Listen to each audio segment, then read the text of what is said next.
What's going on, YouTube? It's No Change coming to you live from PC Plaza, and I am back for another commentary.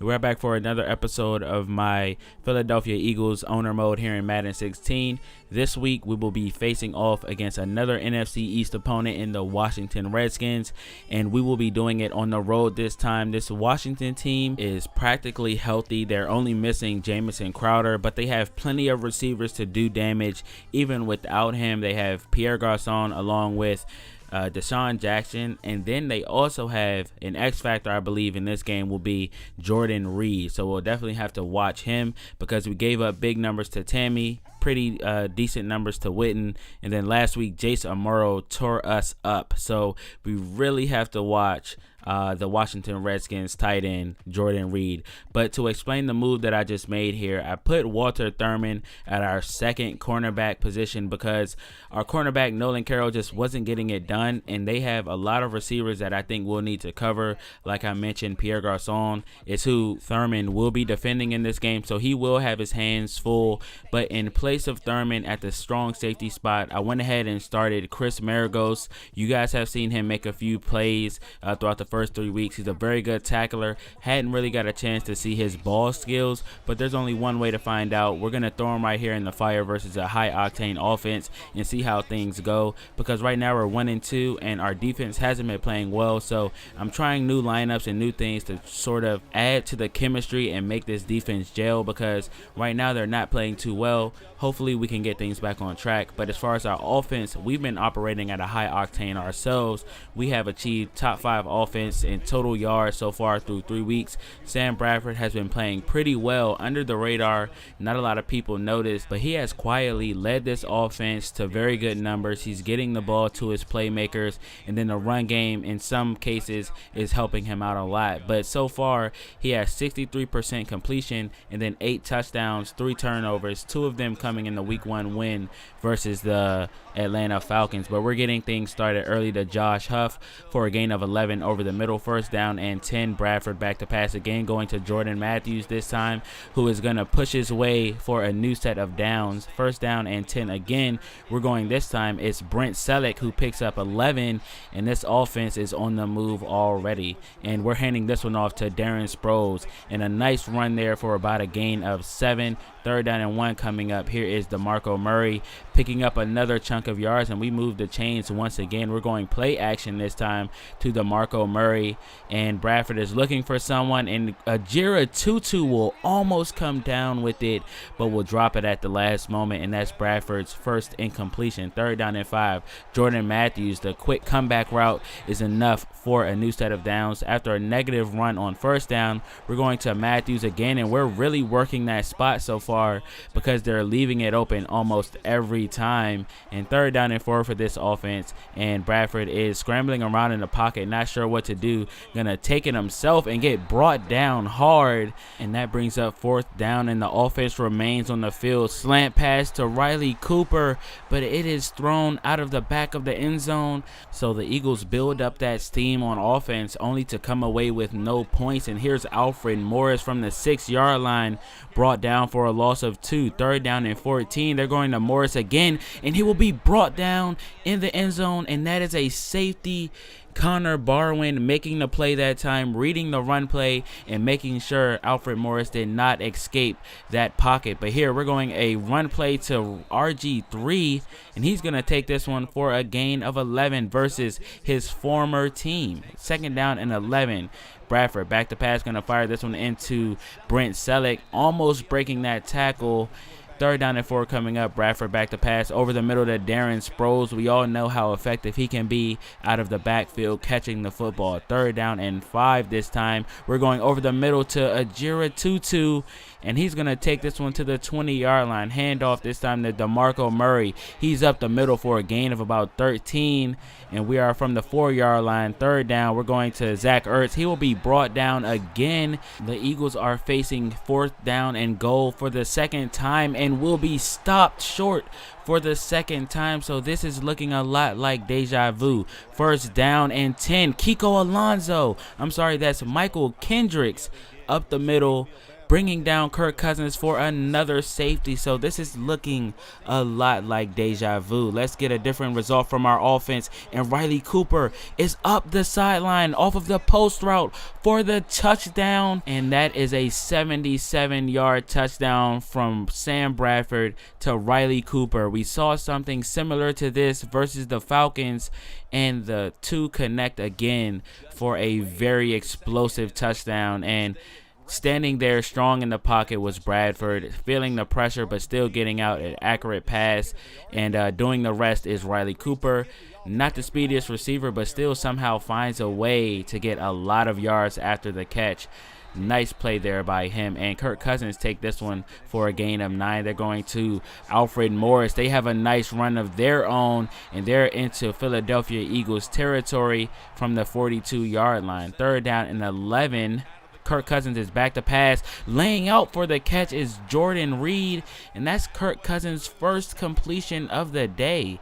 That's pretty crazy. And there's Reed again. This time, Graham will not allow him to get a first down, and they would settle for a field goal. The offense is facing 3rd down and 11, and Nelson Aguilar on the comeback route will move the chains. We're going to DeMarco Murray. This time he's running to the outside and picks up about 9 there. And now it's 2nd down and 1. We're going to Darren Sproles, and he will be brought down for a loss, and he will be hurt on the play. Ryan Kerrigan, the one who brought him down, wasn't that hard of a hit, but it looks like he just landed on his arm wrong, possibly. Stay tuned for more information on that injury. And look at the run by DeMarco Murray on this play. Shrugging off a tackle, and is finally brought down, but not before he can get into the red zone for the Eagles. What a run by DeMarco Murray that time. Being patient, waiting for his blocks, and then finishing it off with some power, stiff-arming the defender there. And there he is. There's Breland, and he just threw him off of him that time.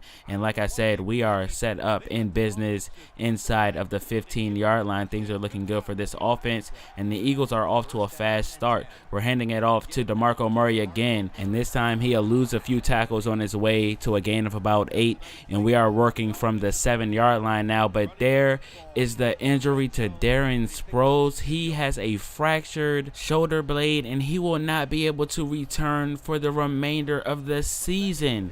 How heartbreaking for this offense.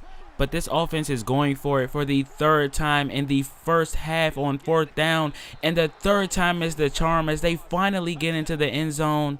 And there is DeMarco Murray doing a little dance there as he played a very big part in that drive. But we push our lead to 15 going into the half. We lead this one 18-3, and you guys just saw a completely lights out quarter by the Philadelphia Eagles on both sides of the ball.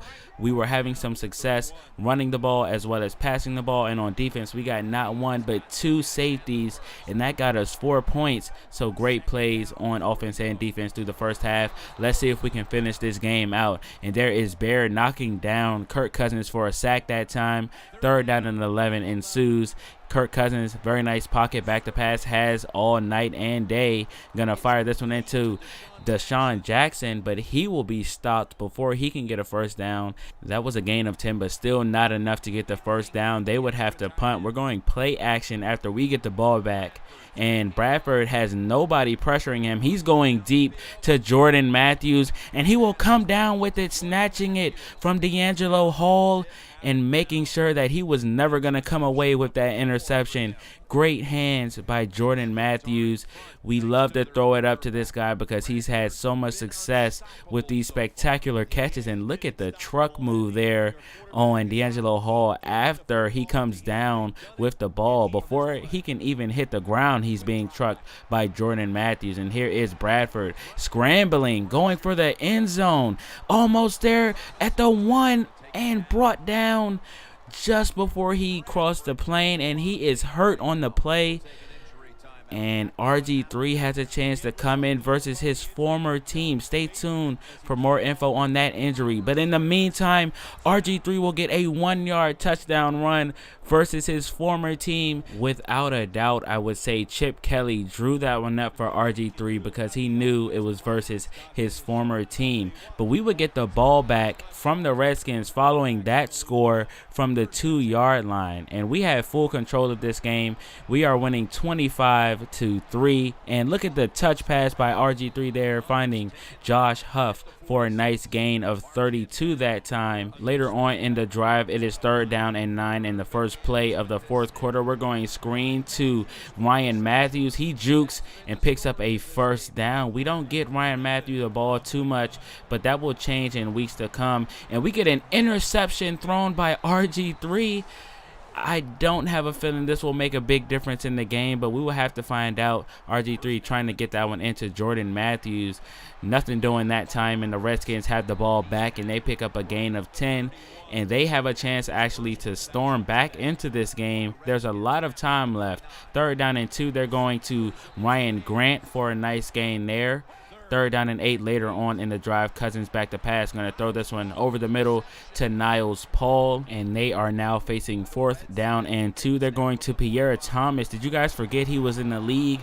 But he plays for the Redskins, and he picks up a 1st down that time. 3rd down and 10 again for the Redskins. They're going to Andre Roberts, and he's inside the 10-yard line. And the Redskins are about 9 yards away from making this thing interesting here in Largo, Maryland. And they're going to fire in a touchdown to Andre Roberts. What great footwork we saw there, making sure he had both feet down, and Jordan Reed will catch the 2-point conversion. So it's only a 14-point game, so all of a sudden a little bit of pressure on this offense to make something happen, but we also want to take some time off of the clock. But here's RG3, had Ertz over the middle wide open, but instead he breaks a tackle of his former teammate Ryan Kerrigan on his way to a gain of 24. And RG3 has to be enjoying this, as he's going to find Zach Ertz this time for a much larger gain, as he's going to get down inside the 5-yard line.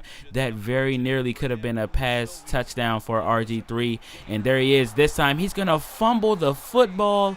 After doing all of that to get down there, he's going to give it up, and the Washington Redskins will regain possession. 1st down and 10. Cousins over the middle to Jordan Reed, and I mentioned we needed to cover that guy. Not doing so great so far. 1st down and 10. Cousins rolling out to the right side. Going to fire this one into Niles Paul, their other talented tight end.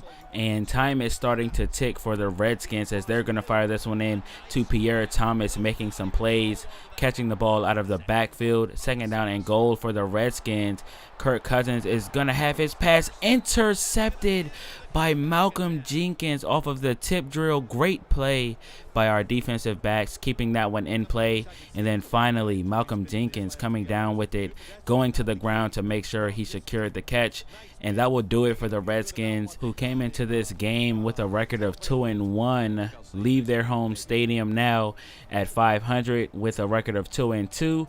And joining them with this win will be the Philadelphia Eagles, after losing 2 straight. Got things back on track here on the road versus a bitter rival in the Washington Redskins. Now, this is a very good, convincing win. However, now wait, look at this. When I say convincing, I mean this is convincing. They dominated this game. 221 rushing yards, over 300 passing yards, and this is partially with a backup quarterback who had 2 turnovers in the game, I might add. However, this win comes at a very expensive cost, as we lost Sam Bradford in this game for a number of weeks, as I will show you in just a few moments. And then we also lost Darren Sproles for the remainder of the season. So this offense will be looking a lot different in the coming weeks due to these injuries.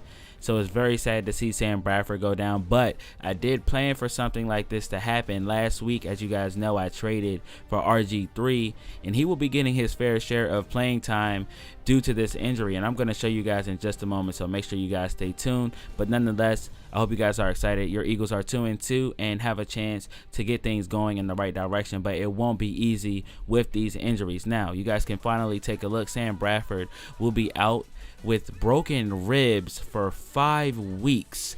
He could have ran out of bounds, but he was going for the touchdown, and as a result, he's going to be out for 5 weeks. And then, of course, you guys all know about Darren Sproles' injury. He will be out for the remainder of the season. I'm going to go ahead and place him on the IR and replace his roster spot with another running back because we need more than 2 running backs on the roster. So I went ahead and signed Christine Michael, a running back who has spent some time with the Cowboys as well as the Seahawks. Hope you guys are excited to see him play, although he won't be getting too many carries as Murray and Matthews will be taking over most of the carries. I hope to see you guys in the next episode, and I'll see you guys there later.